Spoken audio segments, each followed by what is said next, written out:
Was a woman who covered Hollywood parties, and she covered a big Hollywood party, very fancy. She talked about the floating ice sculptures and the beautiful people.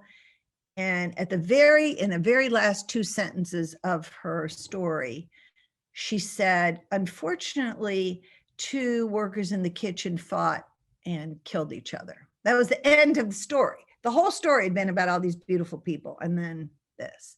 So she was fired. So I covered a story, and this was about society women in Pasadena. Do you all know where Pasadena is? Pasadena, California. Society women, and they were doing this charity ball for the wives of violent alcoholics, and I was sent to cover it as as a charity, story. And unfortunately, the women who were running it were drunk out of their minds.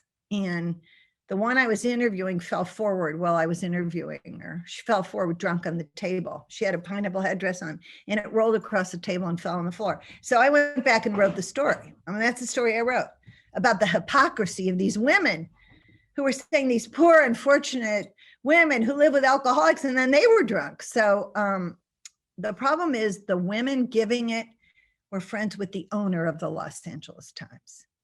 So instead of being fired, I was moved. And that's how I was moved into cover entertainment.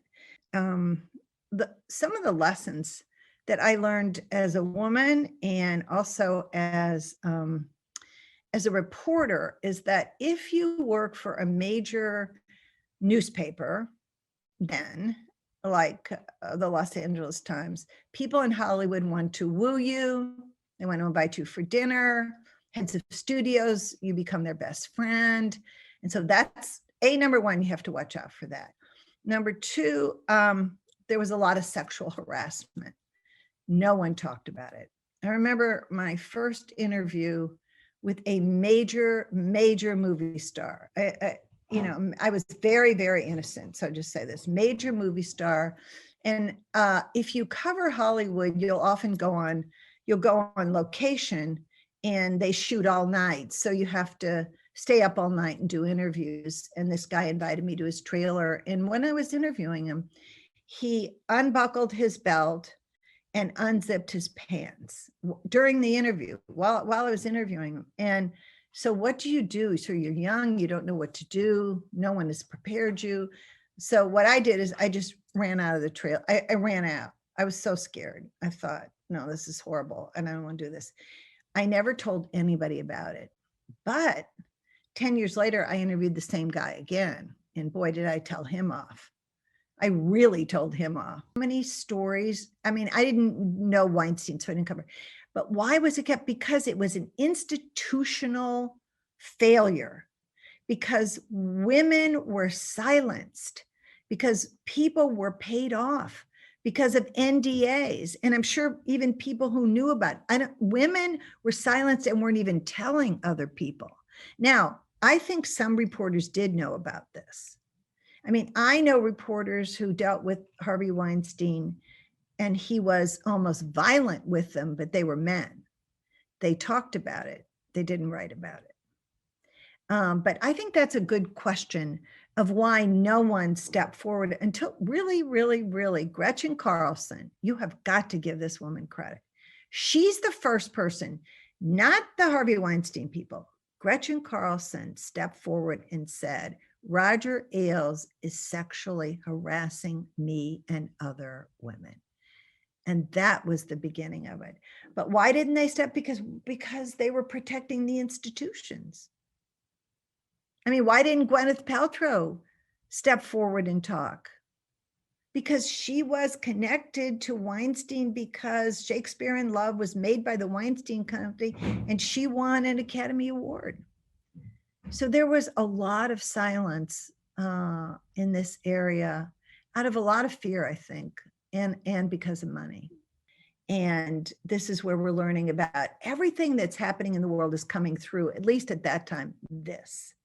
So instead of writing about, what was the best TV show, I started writing about, covering presidential politics. And one of the things I learned was there'd been a book written, Boys on the Bus, because so few women covered presidential politics.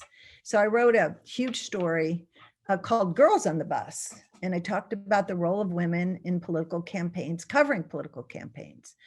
And that was really eye-opening for me and for a lot of the women who it was their first time covering the campaigns.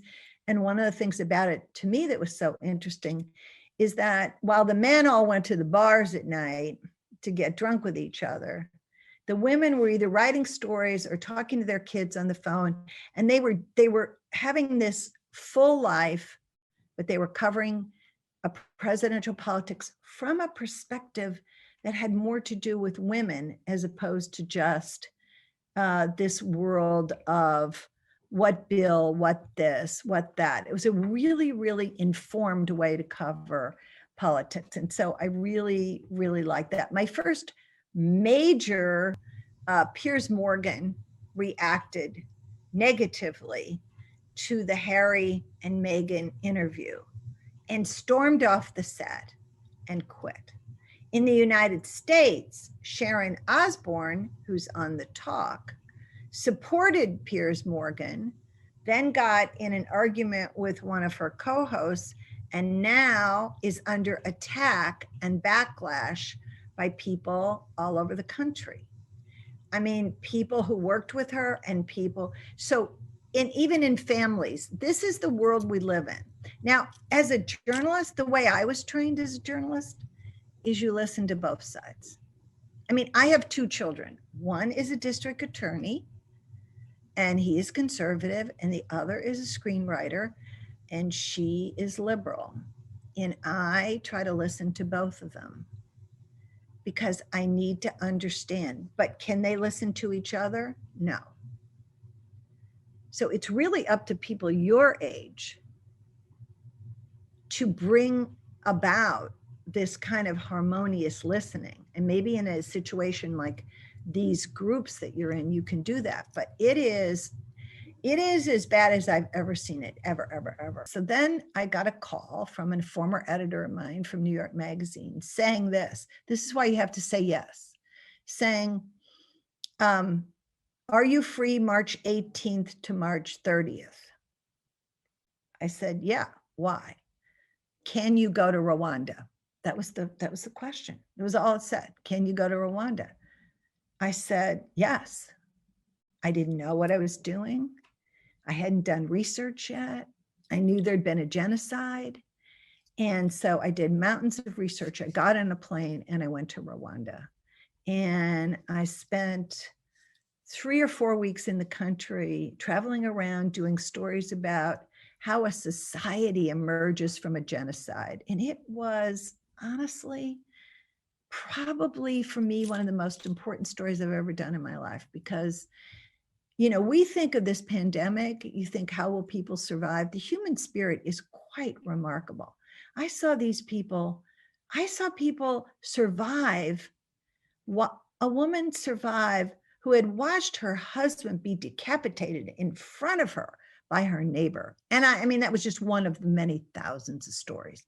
So I was able to do that. And then I went to India. I did stories on women in the slums, which was quite remarkable. So if you're a Hollywood reporter and I'll stop in a minute. If you're a Hollywood reporter and you're doing stories on people living in gated mansions, I mean, really, and this is where most of the stars live, in gated mansions or in the Malibu colony or whatever, and these homes that have driveways that go 2 miles and no one knows their neighbors. And people think that is the ideal way to live, or that is a fantasy, or that's what. And then you go to the slums of India and you see these women working together, making jewelry to sell on the streets so they can pay for their children's education, and the bonding of these women together. I thought I'd rather be in that community, because what we're doing here, this communication is key, okay?